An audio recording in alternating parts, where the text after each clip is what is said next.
You think you know why Harbor Freight's tools are so cheap. But you don't. I worked there. I saw what really happens behind the shelves. And trust me, it's not what you've been told. There's a reason they can sell a drill for the price of lunch. And still make millions doing it. And by the end of this video, you'll understand exactly how they pull it off and why every deal you've ever grabbed from Harbor Freight was part of the plan.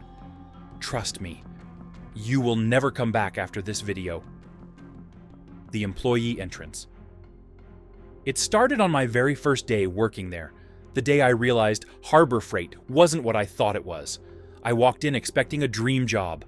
A warehouse full of endless tools, deals everywhere, and that feeling every DIYer knows the rush of power when you can finally afford the tool you've always wanted. But behind that excitement, something felt off. Not sinister, just strangely calculated. Everything in the store was designed to make you feel lucky. The flashing sale signs, the mountains of cardboard boxes, the price tags that looked handwritten, it all whispered the same message. You just scored a steal. And that's the first trick Harbor Freight plays. They don't sell tools, they sell adrenaline. They make saving money feel like winning money. On that first day, I remember stocking shelves with socket sets and realizing there were 3 nearly identical versions.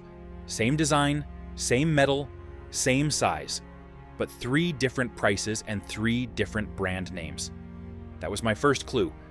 Because the customer thought they were choosing between good, better, and best, but I knew all 3 came off the same shipment. And that's when I started to pay attention, not to the tools, but to the system. Because once you understand how that system works, you'll realize Harbor Freight's biggest secret isn't in the warehouse, it's in your mind. The warehouse, nobody talks about. The most people think the magic happens on the sales floor, the signs, the deals, the noise. But the real story hides in the back, behind a door marked Employees Only. That's where the truth starts to show itself. Back there, the excitement disappears. No music, no flashy colors, no smiling cashiers. Just pallets stacked with brown boxes, each one stamped with strange codes and brand names you'd recognize. But sometimes, the same code would show up on 2 completely different brands. That's when it hit me. These weren't separate companies. These weren't competitors. Many of those tools, Pittsburgh, Bauer, Hercules, they were all siblings from the same family, born in the same factory, just dressed up in different clothes. The difference wasn't quality, it was marketing. I started paying closer attention to the shipments. Some boxes came pristine, neat, clean, straight from overseas. Others looked like survivors. Crushed corners, uneven tape. A strange smell of oil and plastic. Those were the ones we unpacked quietly. The ones we were told to display carefully. Inside, the differences were subtle but clear. Thinner metal, rougher edges. A handle that flexed when it shouldn't. Still functional, just cheaper in every possible way. The kind of difference you wouldn't notice until it failed. And yet, it all went on the shelves. No sorting, no reject pile. If it passed the most basic visual test, it was good enough to sell. That's when I realized Harbor Freight wasn't in the business of selling tools that last forever. They were in the business of selling tools that last long enough. Long enough for you to finish your project. Long enough for you to feel like you got your money's worth. You wouldn't complain about a $20 drill dying in a year, you'd brag that it lasted that long. Harbor Freight knew that. They built an entire empire on that single calculation. But that wasn't even the shocking part. The real trick was how they made you love those imperfect tools, how they convinced you that cheap felt smart. And once I saw that, I couldn't unsee it. The psychology factory. Once I understood what was happening in the warehouse, I started seeing the pattern everywhere. It wasn't just about the tools, it was about you. About how Harbor Freight had turned shopping itself into a kind of game. Every single detail in that store was built to trigger something in your brain. The messy aisles, the bold red signs, the endless word "sale" plastered across every surface. None of it was accidental. It was organized chaos, designed to make you feel like a treasure hunter instead of a customer. When I first started, corporate sent us training videos. They weren't about tools. They were about emotion, how to build excitement, how to celebrate savings, how to make people feel like they'd just beaten the system. That's the key word they used, beat. Harbor Freight didn't just want to sell you a drill. They wanted to make you feel like you'd beaten Home Depot, beaten Lowe's, beaten the big guys. They wanted you to feel smarter. And it works. You grab a $5 set of pliers and you feel victorious. You see compare to $39.99 on the tag, and you feel like you just robbed the universe. That rush, that high, is the real product. The more I watched, the more I realized Harbor Freight had built a psychology factory, not a tool store. Coupons were everywhere, taped to counters, printed on receipts, stacked at the register. But here's the trick. The discounts were often illusions. A super coupon deal for 20% off? That same item might have been the same price last week without a coupon. But you didn't care because you thought you were winning. And that was the genius. They turned saving money into an addiction. The moment you walked in, you were already hooked, chasing the next hit, the next score, the next flashlight, free with any purchase. I started noticing the pattern in myself too. I'd clock out and still walk the aisles, convincing myself I needed another wrench, another clamp, another something. I didn't need it. I needed the feeling. That's when I realized Harbor Freight wasn't just studying customers. They were training them. Training us to buy fast, feel good, and never think twice. And if that sounds manipulative, just wait until you see how they handle the tools that break. The quality control illusion. If you really want to see what Harbor Freight is made of, don't look at the shelves. Look at the return bin. That's where the truth hides. Behind the counter, there's always this quiet little corner. A mountain of broken drills, snapped sockets, and power tools that didn't survive their first job.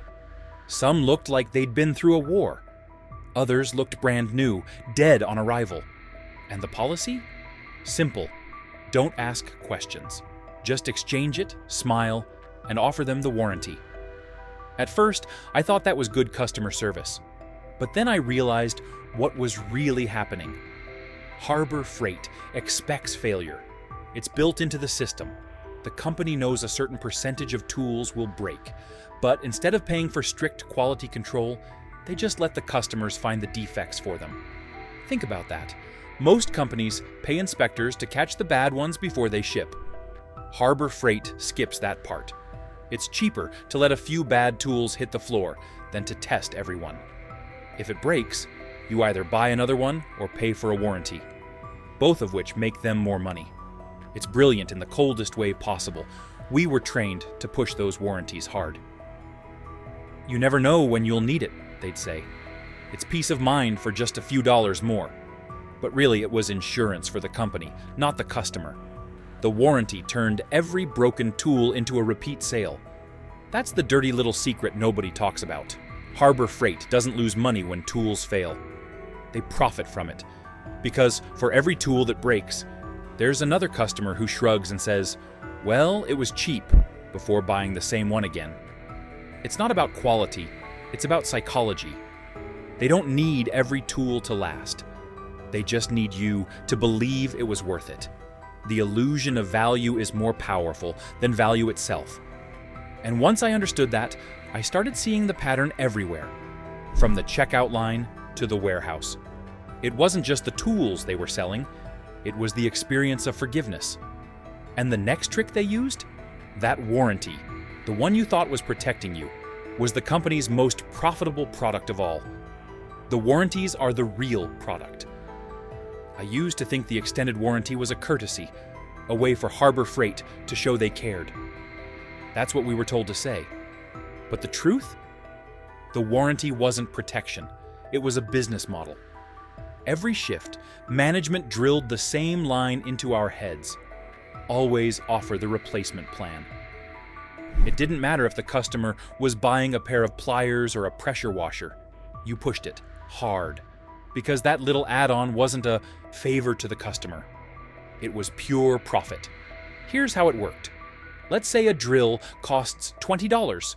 That warranty, the 1-year, no questions asked plan, costs $5. The average customer never uses it. They forget, lose the receipt, or simply don't care enough to come back.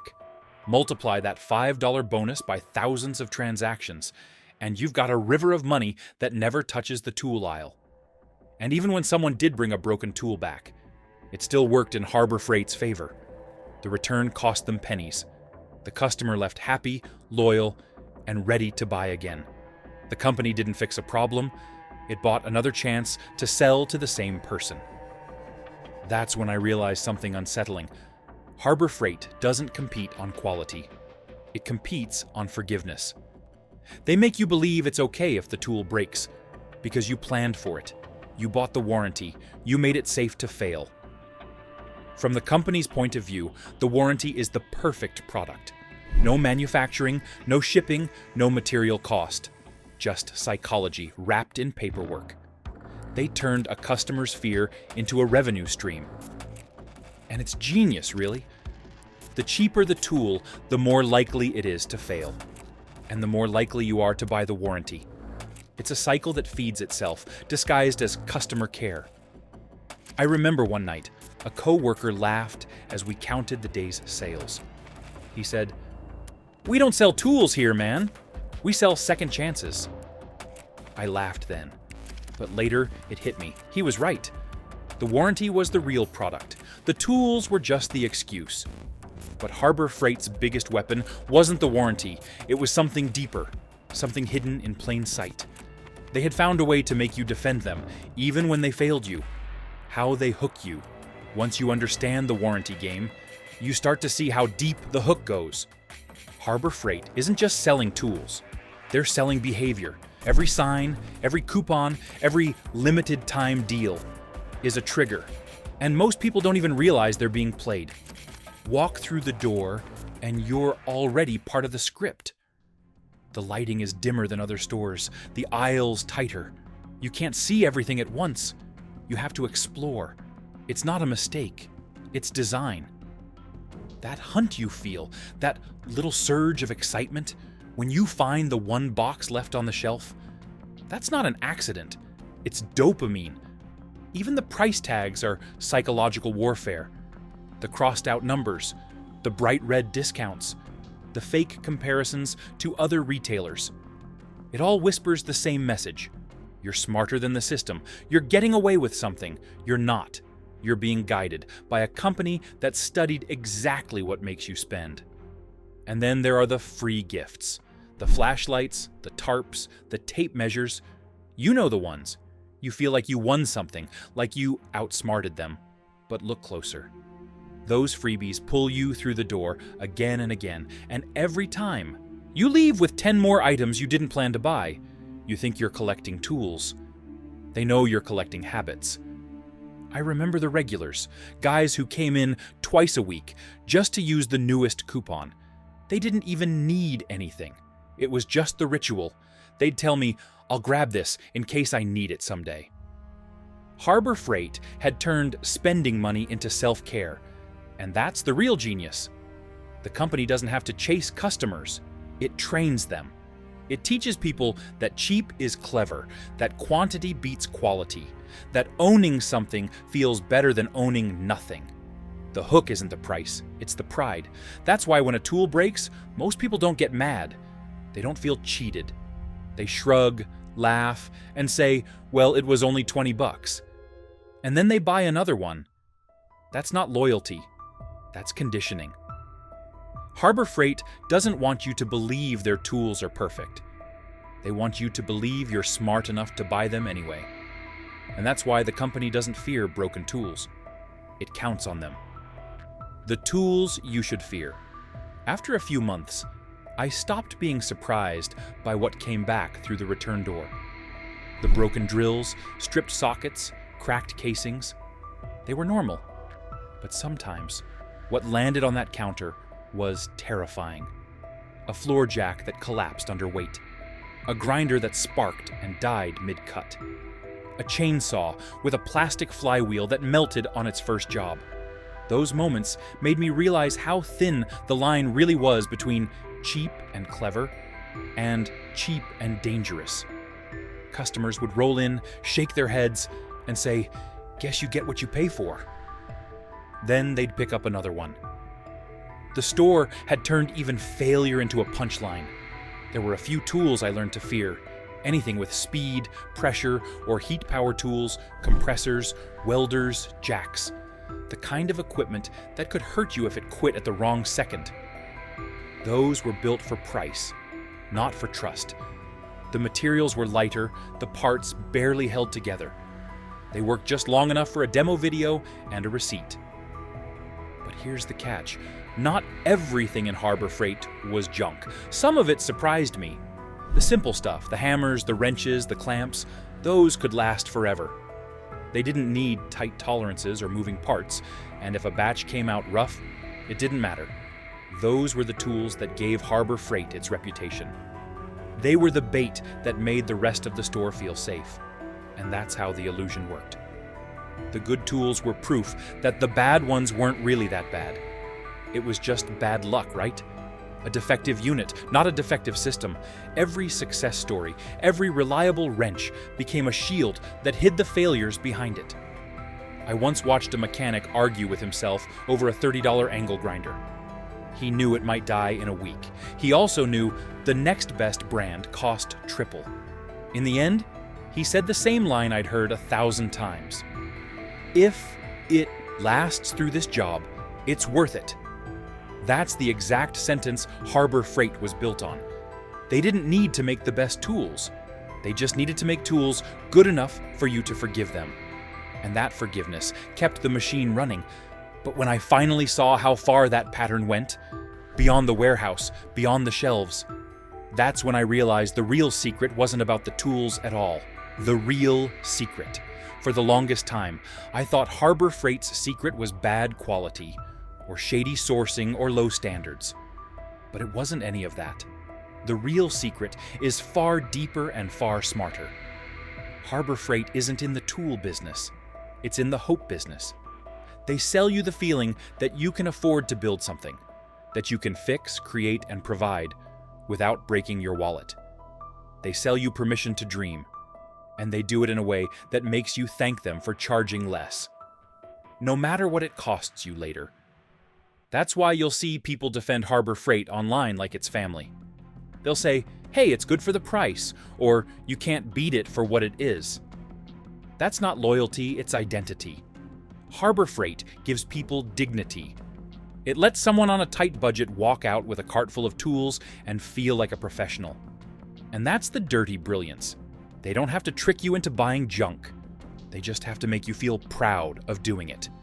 They know exactly who their customers are, people who work hard, build with their hands, stretch every dollar. People who'd rather do it themselves than pay someone else to. I used to think they were taking advantage of those people. But then I realized something uncomfortable. Harbor Freight isn't lying to anyone. They're just reflecting what the world already looks like.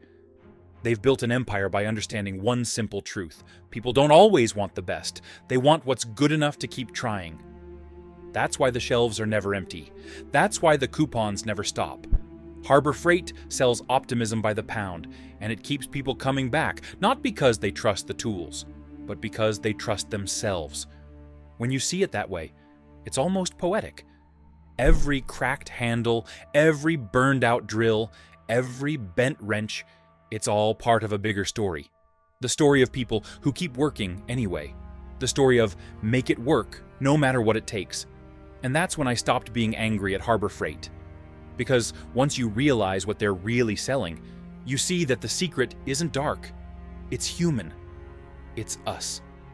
The reflection. After a while, the anger wore off, and what was left was something more complicated. I'd see people walk out with boxes stacked higher than their heads, proud smiles on their faces, and I couldn't hate it. I used to feel that same rush. Harbor Freight was never lying to anyone. It was giving them a chance to feel capable, even if the odds were stacked against them. I thought about the customers I saw week after week. The old guy who fixed everything with duct tape and patience. The young kid trying to start his first business with $100 and a dream. They all came for the same reason. Harbor Freight made them believe they could build something. And maybe that was worth more than the tools themselves. Still, it's strange to realize how easily we let ourselves be fooled. Not because we're stupid, but because we want to believe. We want to believe a cheap drill can do the same job as a premium one. We want to believe we can beat the system, that we can stretch $1 into a dream. And Harbor Freight feeds that belief perfectly. I started seeing the whole operation as a mirror. It reflected us back at ourselves, our impatience, our pride, our hunger to feel resourceful. The store was a reflection of what we value and what we'll settle for. It didn't create our habits. It studied them, perfected them, and built an empire out of them. There's something both genius and tragic about that. Harbor Freight doesn't just sell tools, it sells self-worth on discount. And we line up to buy it. But here's the thing. Once you see the pattern, once you recognize how it all works, you can play the game differently. You can buy smart. You can break the cycle. Because if Harbor Freight built a machine out of our habits, maybe the smartest thing we can do is turn those habits against it. That's how you beat them at their own game. You stop buying the story, you start buying only what you need. I still walk through those aisles sometimes, not as an employee, not as a believer, just as someone who finally understands what's going on. The lights, the sales, the excitement, it all still works, even when you know the trick. But now, when I see a $20 drill, I don't think what a deal, I think what a lesson. So, the next time you walk into Harbor Freight, remember this: you're not just buying a tool. You're buying into a story they've spent 40 years perfecting, and now you finally know how it ends. If this opened your eyes, don't just scroll away. Hit that like button so more people can see what's really going on behind those red and yellow signs. Subscribe if you want more real stories from the inside, and before you go, drop a comment.